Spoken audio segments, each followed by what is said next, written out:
पहले दौर का मतदान हो चुका है और अब दूसरे दौर की बारी है, लेकिन इसके बीच गृह मंत्री अमित शाह ने एक बड़ा बयान दिया है। अमित शाह ने कहा है कि गर्मी का ग्राफ ऊपर होता जा रहा है।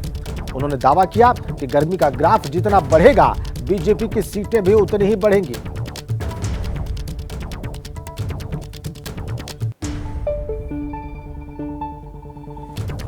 एयरपोर्ट पर बताया कि बहुत गर्मी का ग्राफ ऊपर जा रहा है। मैंने एयरपोर्ट ऑफिसर को अहमदाबाद में बताया, गर्मी का ग्राफ जितना ऊपर जाएगा, भाजपा की सीटों का ग्राफ भी ऊपर जाने वाला है। भाई और बहनों, गत चुनाव में आपने 303 सीटें दी थी और इस बार मोदी जी ने कहा है कि क्या होगा, क्या होगा, क्या होगा। उसमें कुदरत का कहर दिखाई दे रहा है। चीन में तूफानी बारिश ने तबाही मचा रखी है। रूस और यूएई में बाढ़ से हालात बिगड़ गए हैं। उत्तर भारत में भी आंधी और बारिश से बर्बादी की खबरें मिल रही हैं। दुनिया के तमाम हिस्सों और कई देशों में ऐसे ही हालात दिखाई दे रहे हैं, चाहे वो रूस हो या फिर मिडिल ईस्ट में यूएई हो या फिर उत्तर भारत हो। और अब हम आपको वो तस्वीरें दिखाने जा रहे हैं जो तबाही की निशानी बता रही हैं, बयां कर रही हैं। चाहे संयुक्त अरब अमीरात हो, फिर चाहे चीन हो या सुपर पावर रूस हो, इस तूफान और बाढ़ का ये सारे देश सामना कर रहे हैं। उत्तर भारत के कुछ हिस्सों में कल बारिश और तूफान ने आफत खड़ी कर दी। 4 तस्वीरें इस वक्त आपकी स्क्रीन पर हैं। सबसे ज्यादा खराब हालात यूएई में है। वहां पर दुबई और अबू धाबी जैसे शहर डूब रहे हैं। यही हाल रूस का भी है। यहां कई हिस्से बाढ़ की चपेट में हैं, जबकि चीन में तूफानी बारिश तबाही मचा रही है। उत्तर भारत में भी तूफान, बारिश और ओलावृष्टि ने मुसीबत खड़ी कर दी है और ये तस्वीरें इसी बात को बयां कर रही हैं जो इस वक्त आपकी स्क्रीन पर है। ग्वांगडोंग प्रांत में बर्बादी के निशान मिल रहे हैं। कई जगहों पर पेड़ गिर चुके हैं, इमारतों को भी नुकसान पहुंचा है। भारी बारिश से सड़कें पानी पानी हो चुकी हैं, सड़कों पर पानी भर चुका है।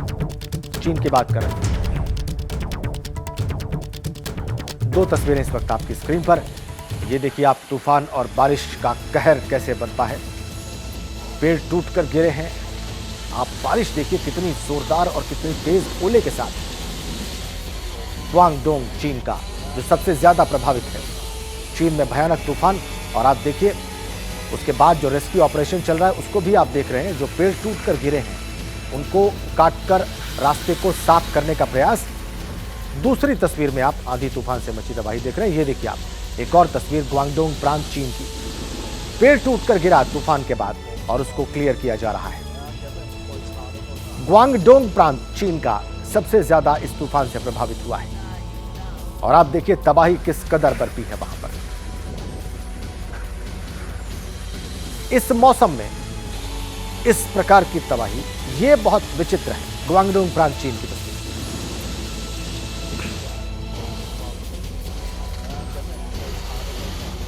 रूस के ऑरेनबर्ग में बाढ़ से हाहाकार मचा हुआ है।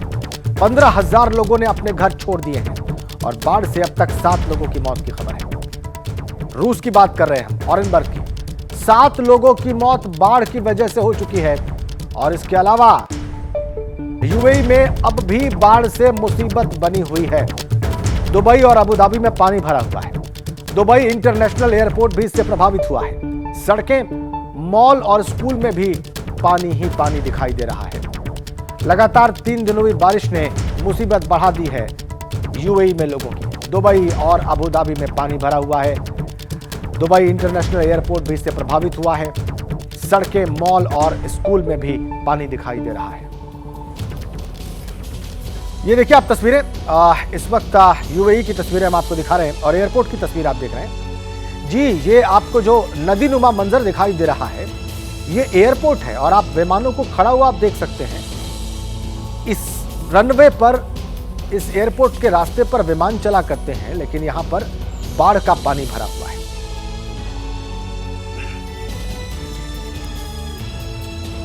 तो ये यूएई की तस्वीरें आपने देखी। हरियाणा में तूफानी बारिश नजर आ रही है। कई शहरों में ओले गिरने से हालात बिगड़ गए हैं। किसानों की खड़ी फसलें तबाह हो चुकी हैं। यूपी के कुछ हिस्सों में भी खेती पर बारिश की मार नजर आ रही है। हिमाचल, पंजाब, हरियाणा, ये उत्तर भारत के जो तमाम क्षेत्र हैं, तमाम राज्य हैं, ये इससे प्रभावित हैं। अचानक मौसम का मिजाज बदला है।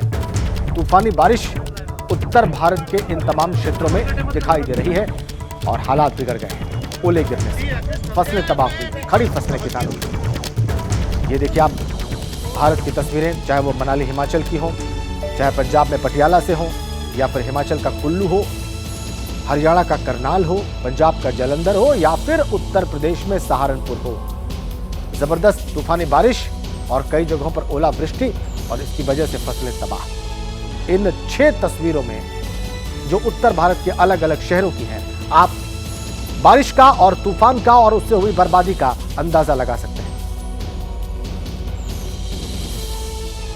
कर्नल राज्यवर्धन सिंह राठौड़ जी हमारे साथ हैं। बहुत स्वागत है आपका। देखिए, परिचय के मोहताज आप नहीं हैं, लेकिन सरहद पर भी अपनी सीमाओं की हिफाजत कर चुके हैं और उसके बाद खेलों में भी देश का मान आप बढ़ा चुके हैं। लोकसभा चुनाव जीतकर केंद्र में जिम्मेदारी और उसके बाद अब राज्य की जिम्मेदारी आप संभाल रहे हैं। चुनावों में इस वक्त हम हैं। 400 पार का नारा प्रधानमंत्री ने दिया और लगातार आपकी पार्टी 400 पार की बात कर रही है। राजस्थान से वो कैसे मुमकिन होगा? राजस्थान अपनी तरफ से कंट्रीब्यूशन जो 2014 में 2019 में करा, उसी तरह इस बार भी हमारी जो 25 सीटें हैं उसमें 25 में से 25 सीटें आएंगी।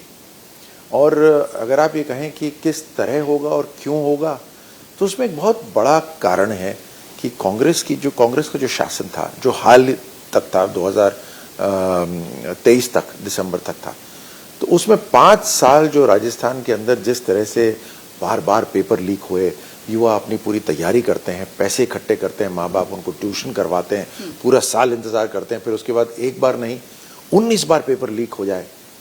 तो ये सारी चीजें हैं जहां पर पिछली कांग्रेस की सरकार का जो परफॉर्मेंस था वो बहुत ही खराब था, और उसके कंपैरिजन में प्रधानमंत्री मोदी जी के 10 साल बेमिसाल निकले। तो आपको क्या लग रहा है कि ये जो 25 सीटें जीतने का जो आप दावा कर रहे हैं, ये मुमकिन हो पाएगा, या लग रहा है कि कोई एक आध सीट ऐसी है जहां पर मामला फंस सकता है? देखिए, फिर मैं आपको बतलाता हूं कि आप एक साधारण व्यक्ति जो गांव में रहता है, उसकी तरफ से एक बार सोचे तो सही। किसान है, मेहनत करता है, वो चाहता है कि किसी ना किसी तरह पानी उसके पास उपलब्ध हो। महिलाएं दूर तक जाती हैं, इंतजार करती हैं, लोग टैंकरों का पैसा देते हैं, पानी इकट्ठा करते हैं।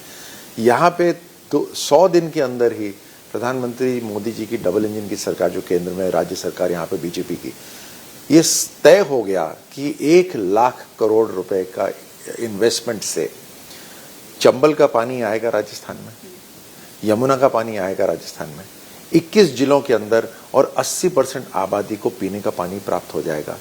उसमें 90% पैसा प्रधानमंत्री मोदी जी देंगे।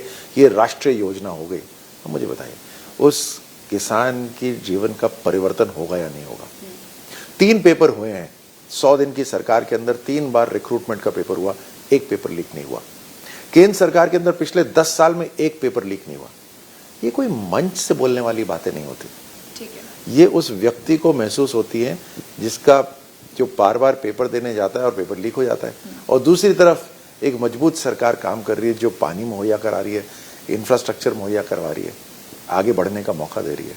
अच्छा, फिर भी आपने उसका जवाब नहीं दिया, क्योंकि आप बिल्कुल जैसे क्रिकेट मैच, सीटें, कोई तो एक सीट होगी, कोई एक सीट जो लग रहा होगा कि हाँ वो फंस सकती है, वहां पर मुकाबला थोड़ा आपको आर पार वाला नजर नहीं आ रहा है, ऐसा कोई एक सीट? क्या होता है कि जब हम अभी चर्चा करते हैं, जब हम सोशल मीडिया पे देखते हैं, तो अब इस फ्रेम के अंदर, टीवी के फ्रेम में अगर मैं 50 लोग खड़े कर दूं तो ऐसा लगेगा बहुत सारे लोग खड़े हुए हैं, और वो हल्ला करेंगे तो लगेगा कि बहुत सारे लोग हैं। सोशल मीडिया के ऊपर जो परसेप्शन बनता है, वो जमीन में कितना ट्रांसलेट होता है, वो एक अलग बात आप होती है। बाड़मेर वाली सीट की बात तो नहीं कर रहे हैं, क्योंकि रविंदर भाटी को लेकर जिस तरीके से चर्चाएं खूब हो रही हैं, और सोशल मीडिया का सबसे मतलब बेहतर इस्तेमाल बीजेपी से ज्यादा तो कोई नहीं कर पाया है, ये हमने देखा है।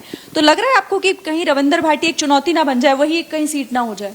आप कांग्रेस की राजस्थान में हालत देखिए कि 25 सीटों के अंदर वो 10 सीट भी नहीं गिना सकते जहां हमारे को चुनौती दे पाए, और 1-2 सीट ऐसी है, हो सकता है 25 में से 25 नहीं आए। अब देखिए कांग्रेस की या विपक्ष की हालत देखिए, तो हमें तो कोई चिंता नहीं है। हम तो जीत निश्चित है। हम अपने काम पे विश्वास रखते हैं। हमें एक ट्रांसफॉर्मेशन लेकर आना है राजस्थान के अंदर, और उसके लिए डबल इंजन सरकार की जरूरत है। कोई अपने स्वयं के स्वाभिमान के लिए खड़ा हो रहा है, ठीक है, उसका स्वाभिमान अगर देश से बड़ा है तो ठीक है। मतदाता तय करेंगे कि एक व्यक्ति का स्वाभिमान बड़ा है या राष्ट्र का मान सम्मान और सुरक्षा बड़ी है। क्यों अशोक गहलोत अपने बेटे को उनकी कैंपेनिंग में वो जी जान लगाकर जुटे हुए हैं, पूरा जोर आजमाइश उनकी तरफ से लगाई जा रही है। लग रहा है आपको कि कोई वो चुनौती देने में इस बार कामयाब हो पाएंगे आपको? जी जान अगर राजस्थान को मजबूत करने में लगा देते तो कितना बढ़िया रहता। हो सकता है राजस्थान को मजबूत करते तो उनका बेटा भी आगे बढ़ जाता। लेकिन राजस्थान या देश को बेचने में, लूटने के बाद परिवार को आगे बढ़ाना चाहते हैं। तो आज की जो आज का भारत है, कर्टसी आपकी सारी चैनल्स, कर्टसी सोशल मीडिया, आज कुछ छुपा नहीं रहता, सच सबके सामने आ जाता है।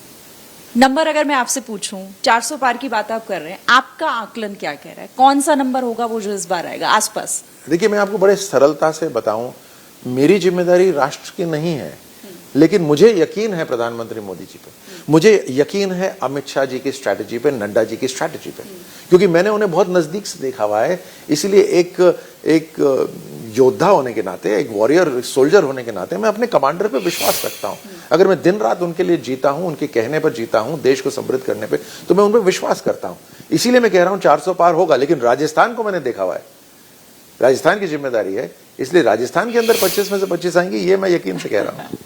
चलिए, बहुत शुक्रिया, बहुत अच्छा लगा आपसे बात करके। बड़ी बेबाकी के साथ कर्नल राज्यवर्धन सिंह राठौर जी ने हमसे बात की और 25 में से 25 सीटें जीतने का दावा करते हुए हमारे साथ यहाँ पर।